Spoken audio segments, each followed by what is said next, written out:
est-il possible qu'un fidèle des assemblées de Dieu se fiance avec un fidèle d'une autre communauté, entre parenthèses, catholique, buisson ardent, méthodiste, pentecôte. Ils n'ont pas mis etc. Mais en tout cas, c'est ce que ça veut dire à peu près. Vous voyez, il faut faire très attention. Nous, d'abord en tant que pasteurs, les anciens avec nous, au niveau de nos conseils, notre conseil, nous analysons les choses au cas par cas. Parce qu'il nous faut apprécier le mieux possible les réponses à chacune de ces questions. Il faut toujours avoir à l'esprit le fait que le mariage ne doit pas se contracter, ne doit se contracter que dans la stricte volonté de Dieu. C'est 2 Corinthiens 6, 14 qui dit « Ne vous mettez pas avec des infidèles sous un joug étranger. Car quel rapport y a-t-il entre la justice et l'iniquité? Qu'y a-t-il de commun entre la lumière et les ténèbres ?» Parce que les convictions religieuses d'un couple sont très importantes. Les conditions religieuses d'un couple, ça convient d'être, il faut que ce soit compatible. Il faut que ce soit compatible. Pendant que toi, tu es à genoux, puis tu es là au nom du Seigneur, tu pries le Seigneur, tu pries le Seigneur. L'autre est devant 2 bougies, on a allumé l'encens avec des incantations, ou bien d'autres à tirer ce que vous comprenez là, et puis il fait ses mains comme ça, et puis il gère. Même si vous croyez que c'est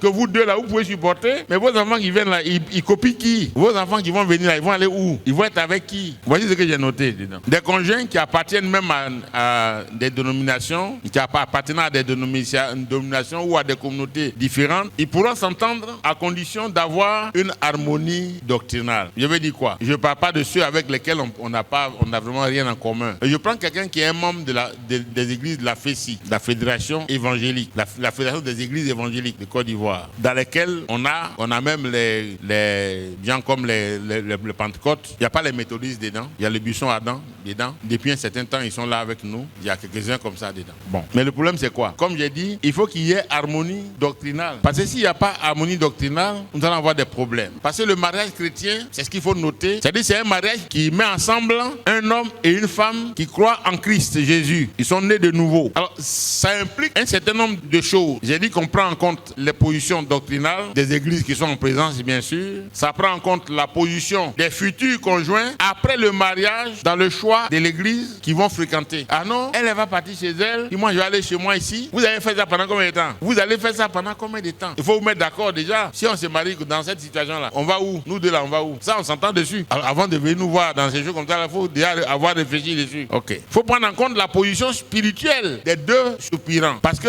il faut que cela soit fait en conformité avec la parole de Dieu. C'est tellement important. C'est-à-dire, il faut que, comment même ils se sont rencontrés? Vous êtes rencontrés comment même? Quand c'est comme ça, vous êtes rencontrés comment? C'est pour ça que quand vous allez être présent, on sera obligé de vous demander de nous rendre votre témoignage de comment est-ce que vous êtes rencontrés. C'est par quel hasard vous êtes rencontrés? Comment ça s'est passé? Ça ne se fait pas comme ça au hasard. Je veux bien répondre à vos questions, en somme à cette question-là, mais il faut dire ceci.